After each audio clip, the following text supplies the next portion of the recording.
see the pair that got hauled into tires? Aye.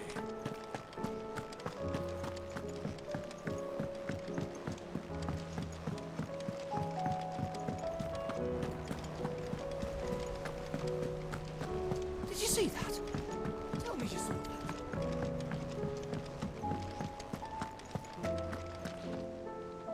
Otto, how fares the realm? The realm? Oh, she's just fine. As long as you look past the fat storms out mother crystals and her skies are a roiling cesspit. And Gav?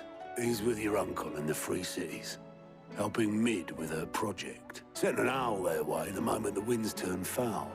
Still waiting on a reply, though. Do you have any good news? Well, that depends on your definition of good. All right, fine. What do you suggest we do? Oh, no, I'm just a messenger.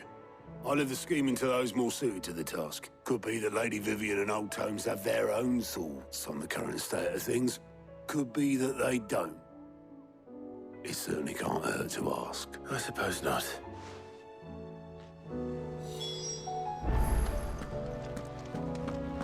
There's talk of these skies driving men mad.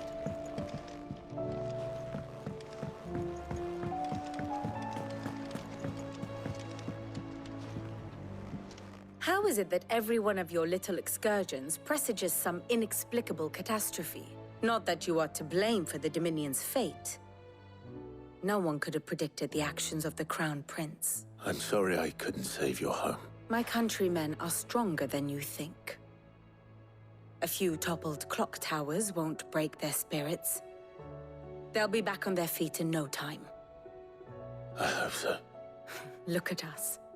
Bluer than a pair of bog crabs. Tempting though it may be, sulking will not help us find a solution to this mess. You believe there's one to be found? I don't know. But I am certain we're more likely to find it if we first examine the facts.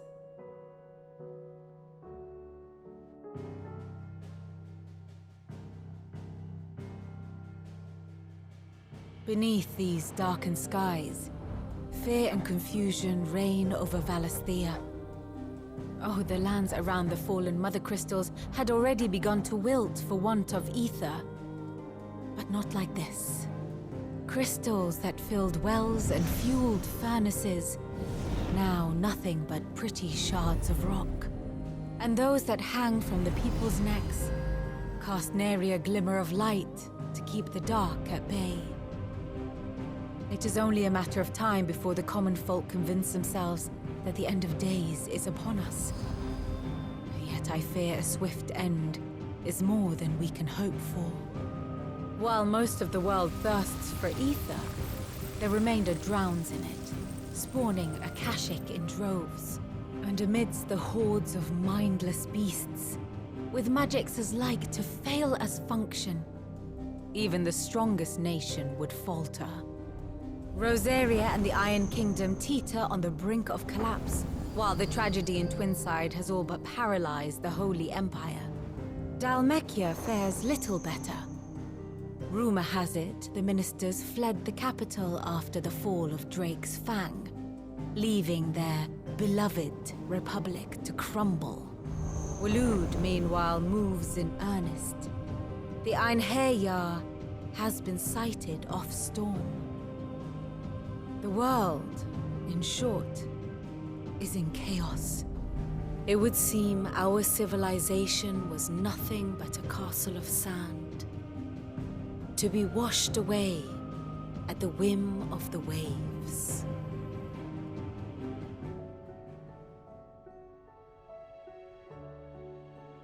A castle of sand. Not my best flourish, but it seemed fitting. The reports I've received are considerably more blunt in their appraisal. Without the protection of their nations, it will fall to the people to defend themselves against those who would take what is theirs. Which is only ever going to end one way. Defending a farmhouse against a band of chocobo thieves is one thing, but pitchforks and palisades will do little to stall an army's advance.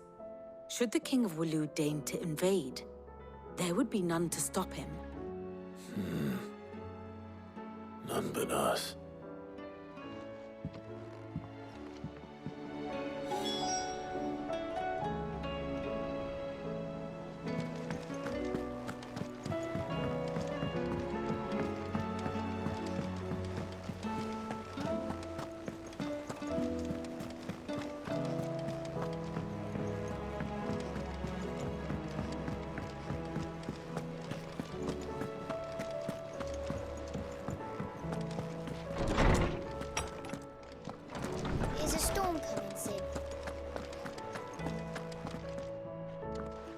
me guess. You're here about the skies. Is there anything you don't know, Lawsman? It doesn't take a court astrologer to augur the obvious. As for what has disturbed the heavens, that, I believe, is a question the Fallen might be better placed to answer than I. And on the 6th day did the gods tear the sun from the firmament, visiting darkness upon their prideful sons and daughters. But I dare say you remember your childhood lessons on the sins of Zemeckis only too well. You think they're connected? That Ultima was one of the gods responsible? Well, he has certainly exhibited powers that we mortals would associate with the divine. There is nothing divine about him. But he wouldn't be the first god of whom that could be said, now would he? Yet for all the fairy tales that tell of the sins, there is almost nothing in the way of actual historical accounts. Had I the Journal of Moss the Chronicler, I may have been able to tell you more, but alas, I fear all remaining copies have been lost to time. You will forgive me, I hope? Certainly not. Because there is nothing to forgive. Even without this journal, you've provided us ample wisdom. And we will always be grateful for it. Perhaps Otto will be more inclined to share his thoughts when he hears what the others had to say.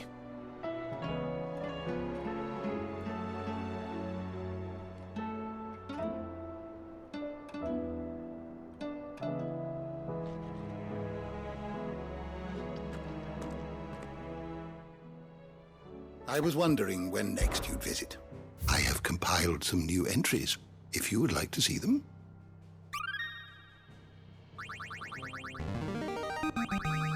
Now this, I believe you will find most interesting. What subject shall we consider today?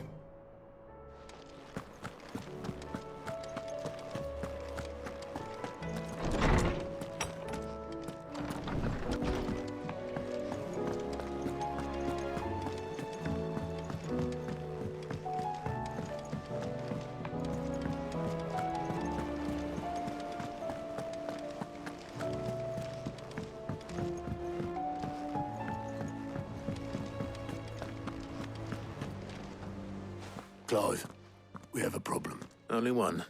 That would be a first. It would. Actually, there are 3.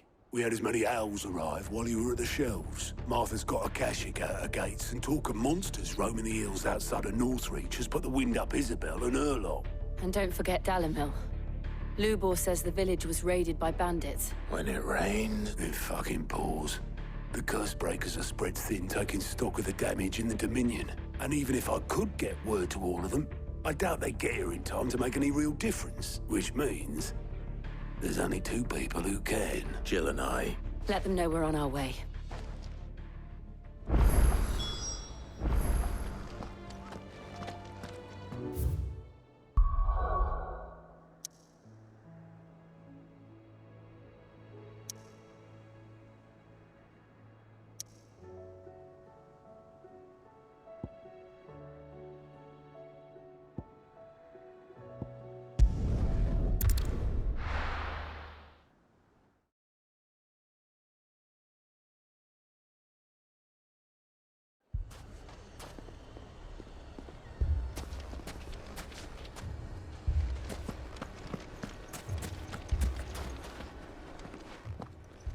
Sid, your new companion appears much more formidable than your uncle. Should I be worried? You haven't been introduced. Jill, Clive has told me much about you. All lies, I'm sure. Your Stolas said that Dalimil has a bandit problem. Indeed. Although, you're a little late. They left with our food and guild days ago. Any idea where they went? The desert's a big place. Your guess is as good as mine. But the fact is, I have more immediate concerns. What did you say to me? What did you say? Ah, as if by magic. Let's just say we've yet to reach a consensus about how to solve Dalimil's little problem. And at this rate, it won't be the actions of the bandits which prove to be our undoing. It will be our own. I've tried reasoning with the dissenting parties, but even the Desert Hare has limits. Perhaps we could talk to them. What makes you think they'll listen to us? What makes you think they won't? She makes a fair point, Sid. And you won't have wasted much of your precious time if you fail. They're just across the courtyard.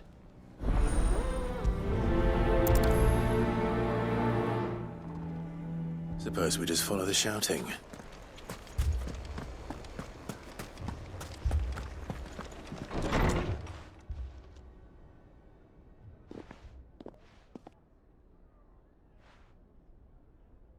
You wouldn't talk like that if it had been your men whose throats were slit. Blood for blood, it's the only way. We hire mercenaries and have them mount the bandits' heads on our walls as a lesson to the rest. And what happens when those mercenaries are slaughtered like your men? Are you going to hire more? We're better off using that coin to buy food and supplies. If we hire mercenaries, the only thing we're buying is the bandits' ire. And you cannot fill empty bellies with that. Do you hear me? But what happens when they come back? Maybe it'll be your throat that's slit. That's enough. Both of you. Any more of this and I'll throw you out myself. Come back when you're ready to talk like adults.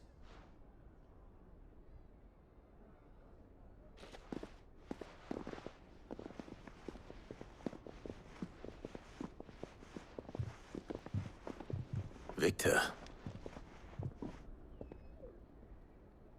What's he doing here?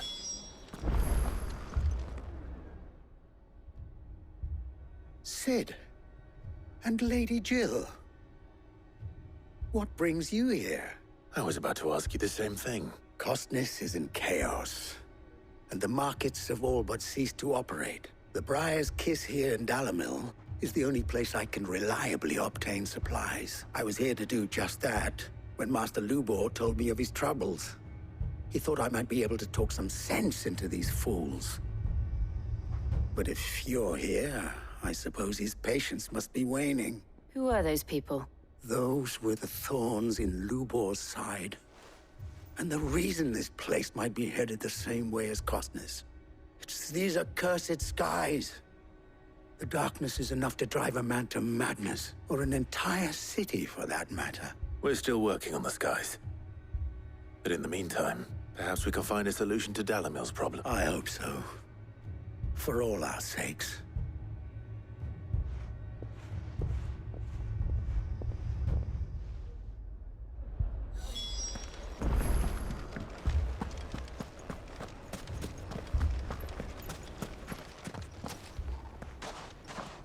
So, you see my predicament? What I saw was a room full of people who were angry and afraid. And with good reason by the sound of it. But if left to smolder, that anger and fear could set the entire town alight. My thoughts exactly. What to do? Both sides wish to protect their homes and livelihoods, if only they could agree on how. But as long as they are divided, we are vulnerable. And if there's one thing bandits like, it's an easy target. What would Sid the Outlaw suggest? Well, if it were my namesake, he'd let them choose for themselves and be on hand to pick up the pieces when it all went wrong. That sounds like a recipe for disaster. A recipe for disaster is precisely what it is. But perhaps that realization would be enough to make them question the ingredients. While it's plain neither Conrad nor Natalie will countenance the other's proposal, it may still be possible to make them doubt their own. Before presenting them with a third option. And that would be? To pool our resources and save the city ourselves. Why fight each other? When all that fear and anger can be directed at the bandits. It appears we have a plan of action. Victor, pay Conrad a visit. See if you can't convince him of his folly. I'll speak with Natalie. As you wish. Your faces are not well known in this town. That may prove useful. Don't worry, Victor and I will do most of the talking. You need only play along. Play along? What he means to say is yes.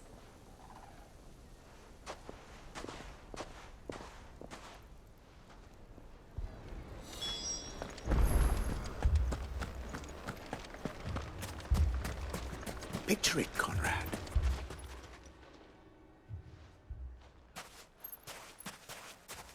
Ah, here she is.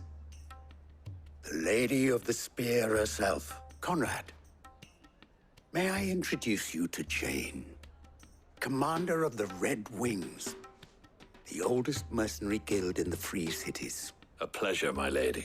The pleasure is all mine. As I told you, I summoned the commander here from Canver to inquire about a contract. Victor says you told him no, that there aren't any men left to hire. Is that true? True as the crystals cracked. Nobles came and claimed every last one worth his salt. And not just from us Red Wings. You know of the 7 high houses. There must be 2 swords assigned each one. Granted, we have a few boys left. If it's boys you're looking for. Well, Conrad, are you saying that Dalamil's finest cannot defend this town better than a gaggle of unblooded striplings? That a band of beardless youths could better avenge the deaths of your brave men than you yourselves? Absolutely not. We'll show those bastards who they're dealing with. I can't believe that actually worked. Conrad's not what you call the brightest candle in the crypt.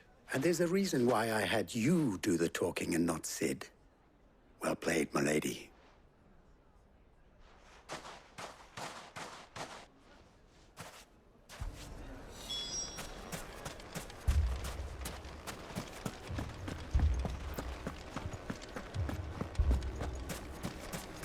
My shop.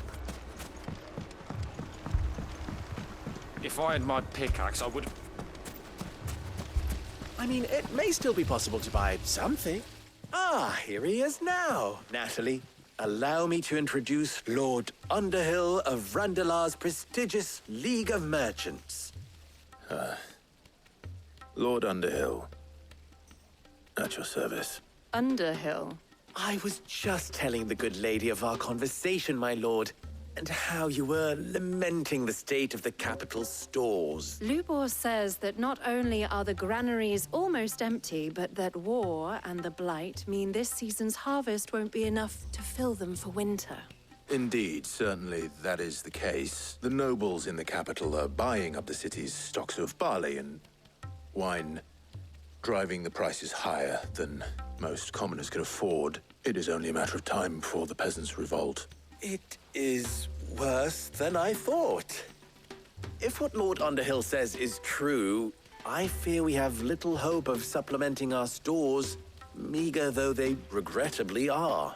And while I applaud your endeavors to dissuade our more bellicose citizens from seeking vengeance, I sense Conrad is not wrong in his assessment of the bandits' likely return.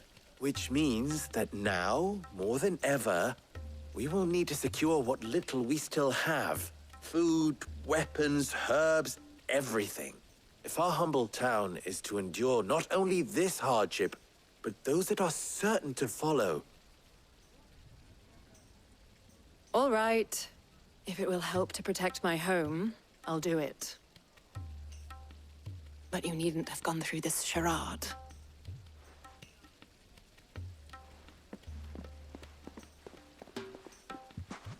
Thank you, Clive.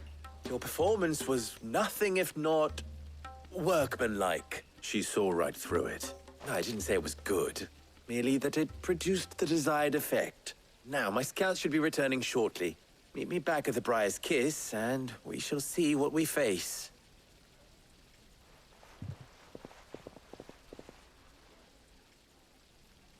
I'm not convinced our roles in this ruse were entirely necessary. I don't know. Conrad seemed quite taken with you. Mummy, I'm scared. Oh, I'm ruined. Good news, Sid. Both Conrad and Natalie have somewhat gracefully accepted their new roles. With time, they may even learn to... Time no longer appears to be the luxury it was before lunch. I take it your scouts found the bandits. Technically, it would be the bandits who found my scouts. It appears they march for Dalamil as we speak. All of them. You're not serious. They don't just want food, they want the whole damn town. I have a favor to ask. I'm told the bandits march in 2 groups, one from the south and one from the desert, in a move doubtless intended to stretch our already gossamer-thin defenses. Very well. Jill and I will meet those from the desert. The rest, my friend, the city shall fight. Together. The stakes, I concede, are high. But if this does not unite Dalamil, nothing will. That is a lot of faith to put into those who had their hands around each other's throats but a moment ago. Then it will be for us to see that their hands are kept occupied. And I do mean us. I thought you might say that. We'll hold them off for as long as we can. And we will do the same.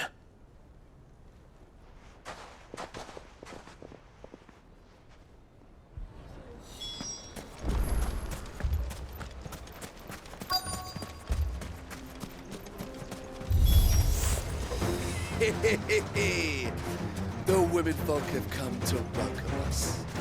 I'll take that one. He's all yours.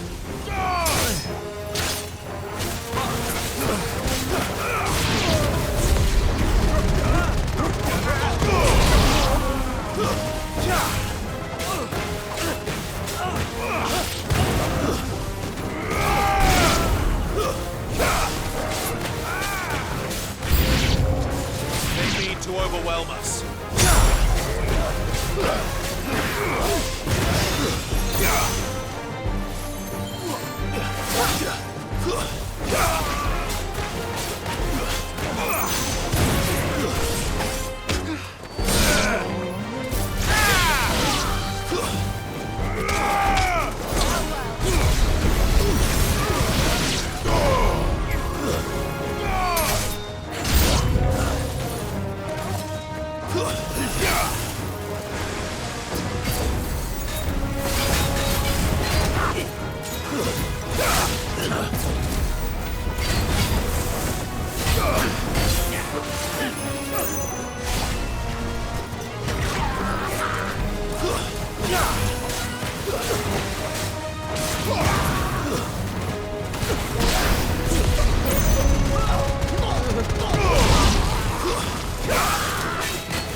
The townspeople.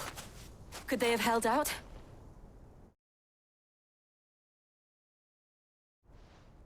I don't hear any fighting.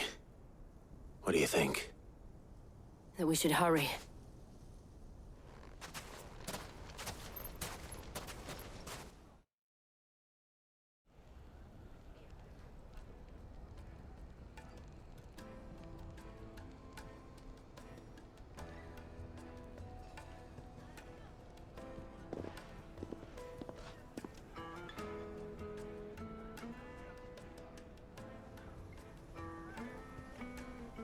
Natalie, I owe you an apology. You did well out there. The inn would have been lost had you not held the line. Without you, there would have been no line to hold. You saved us, Conrad. You saved Dalamil. We all saved Dalamil.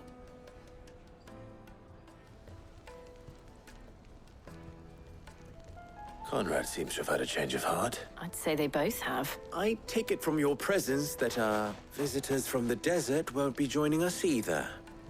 Pity. The plan worked, Sid. Granted, it only took an army of bloodthirsty bandits at our gate.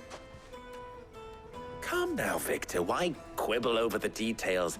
We are united, and that is all that matters. As for you, Sid, you fight considerably better than you act. I'll take that as a compliment.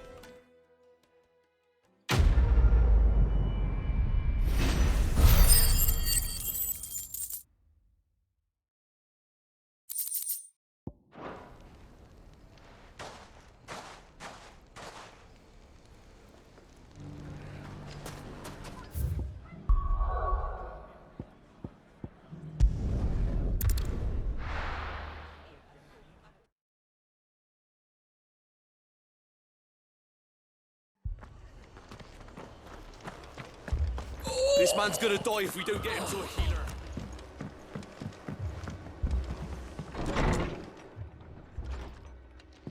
Martha, it's good to see you. And you, Clive. Otto said you'd been attacked by a Akashic. What exactly happened here? Those skies are what happened. Not long after they fell dark, we had our first visit. There were hundreds of them. Tried to storm the hill. Only a handful made it up here, but that was more than enough. The rest are still down there now. And while we have a few willing fighters holding them back, they're sorely outnumbered. What do you think, Clive? That we join the fight? I thought you'd never offer. Now, where I need you is the Fallen Gate. That's where the fighting is fiercest. Let the men know you come to help. Something tells me they'll be pleased to see you. We're on our way.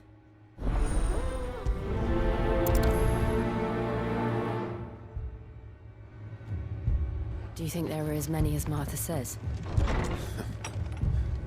More.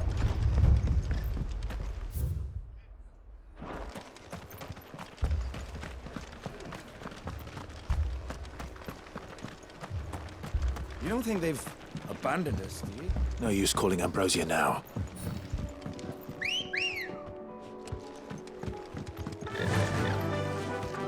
Faster!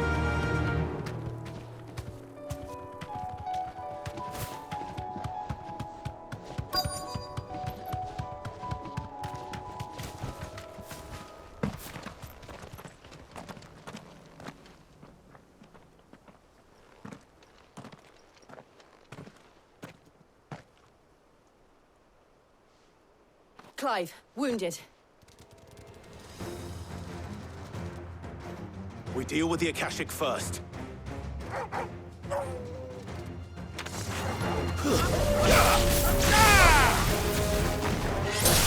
It's over. Farewell.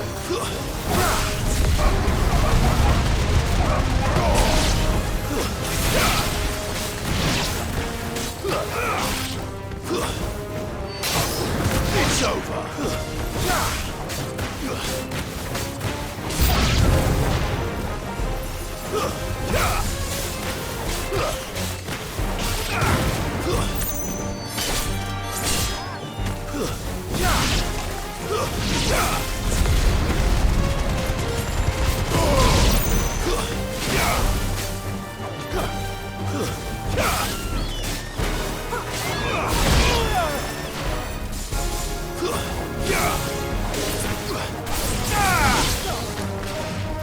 Wake up! Soiled!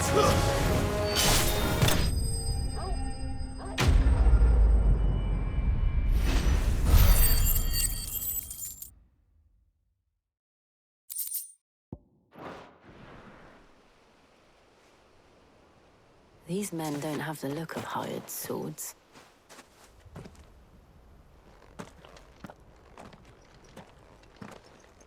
If you've come to rob this place, You are mistaken, my Lord Rosfield. We're here by Madame Martha's leave. how do you know my name? Forgive me, my lord. There wasn't time for introductions. We're with the Guardians of the Flame. Wade's men? But how did you come to be here? Where is your commander? Sir Wade left earlier with a scouting party to find out where the Akashic were coming from. Did he? Take your wounded back to the inn. Martha will see you're looked after. We'll join you anon.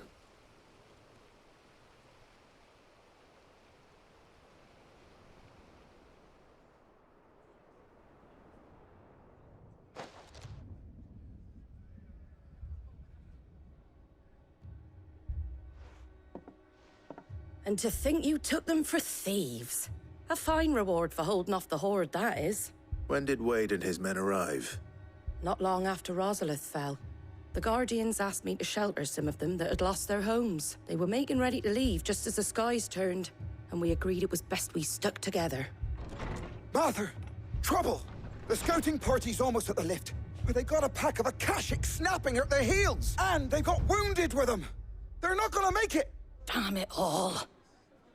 We'll worry about them, Martha. You look after everyone here. If any can still fight, send them to the lift. I will. You two be safe now.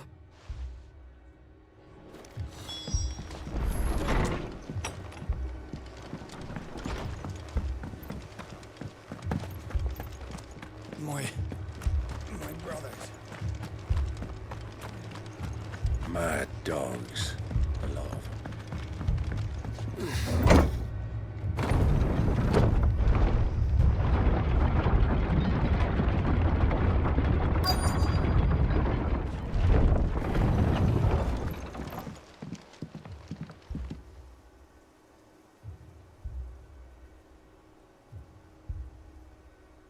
Squire, I need you to get those who can still walk up the lift to Martha's. But what about... I didn't ask, Oscar. Sir. Sir Wade. Lord Rossfield. If you aren't a sight for sore eyes. Martha seemed to think you might need some help. And by the looks of it... We thought we could sneak by them, but we didn't know there would be so many. How could we have? Behind you!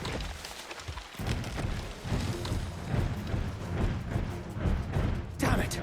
We need to get the injured to safety. Do you think we can hold them off? We can certainly try. Are you with us, Sir Wade? Always. Then let's do our duty.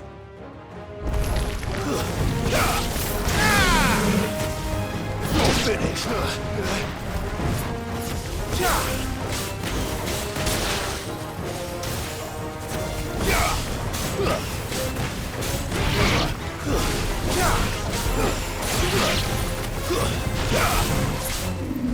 Too slow.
Is anyone hurt? I don't think so. And yet again, you've pulled me from the flames. It's just a pity I keep walking into them.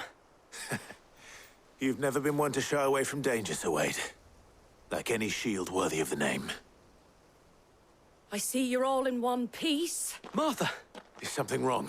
The lookout saw smoke coming from down Eastpool way. Too thick to be a hearth. A second horde. Feel like finishing the job. Always. Jill and I will make for Eastpool. You'll need to move the injured without us. Don't you worry about them. The moment my men are safe, I'll follow. Good luck.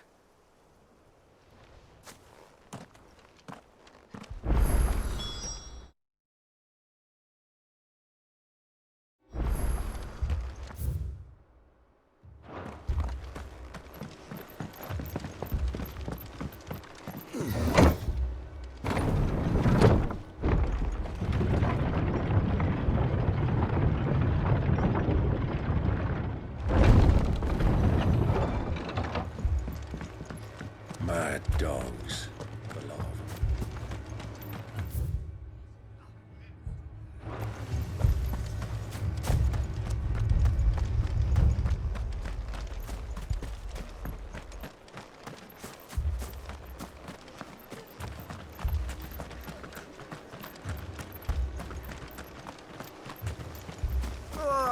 Just patch me up.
Headed for the rest. We have to slow them down.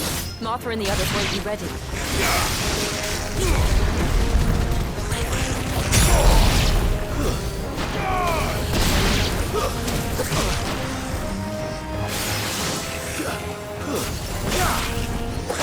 Come on!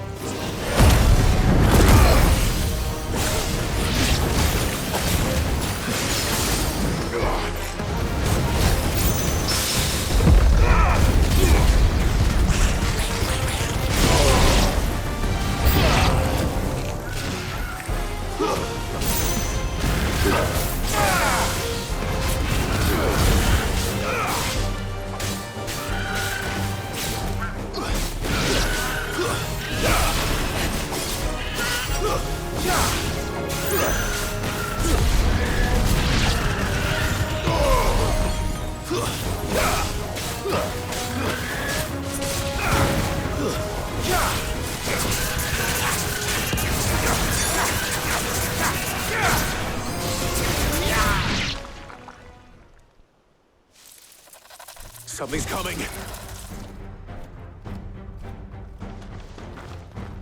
Apologies, my lord. Did I miss anything? Only the first round, Sir Wade. Shall we?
Do you see any more? No. I think that was the last of them. But it won't be long before the next lot arrive. Then we make for Martha's while we can.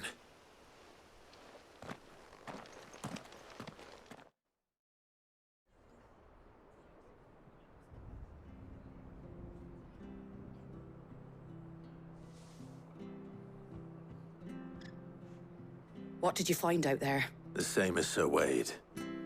Scores of Akashic. Well, wherever they came from, they're gone now. Our lookouts say the lowlands are clear. Hopefully we'll have enough time to lick our wounds. How many of your men were injured? A damn sight less than if you hadn't turned up. Thank you. It was a hard-fought victory. But as long as the skies remain dark, I fear the Akashic's numbers are only going to rise. It's not a matter of if the Horde will be back, but when. And whether that's sooner or later, we'll need to be ready. The inn here affords a good view of the land, and is easily defendable. I'd like to make this one of our outposts. What do you say, Martha? You'd have more men to guard the rest. Well, when you put it like that, of course they can stay.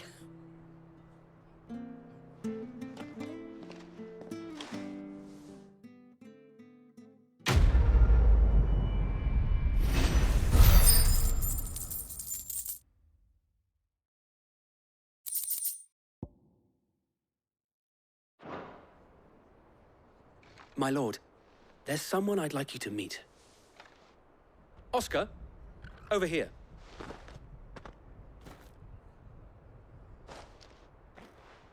It is an honor to make your acquaintance, Lord Rossfield. I am Oscar. Oscar of House Murdoch. Murdoch?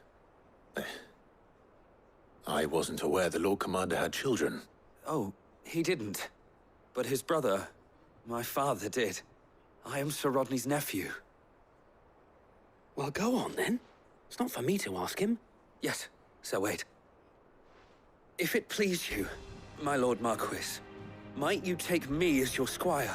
I would learn the duties of a shield from the finest. I'm sorry to disappoint you, Oscar, but I'm a shield no longer.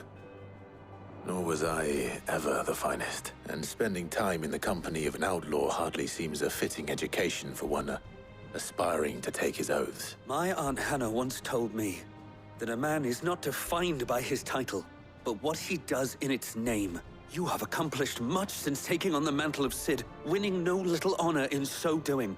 And I would sooner serve under an honorable outlaw than an unworthy shield. Not that Sir Wade and the other Guardians are... I mean to say that, they're... It's all right. We know what you mean. There is only so much the boy can learn from me, my lord. But a squire... Would that really be so bad? You were a squire once. And I'm certain Sir Rodney would approve.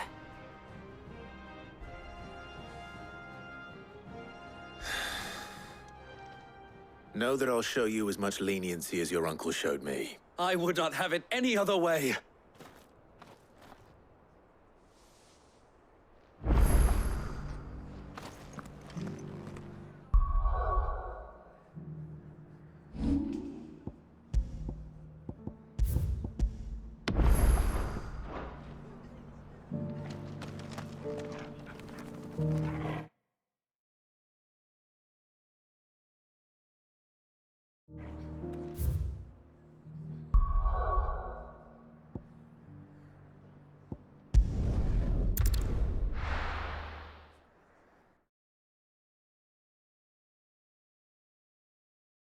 First we find Isabel. Heard a bloke saying he saw ghosts on the far side of the wall.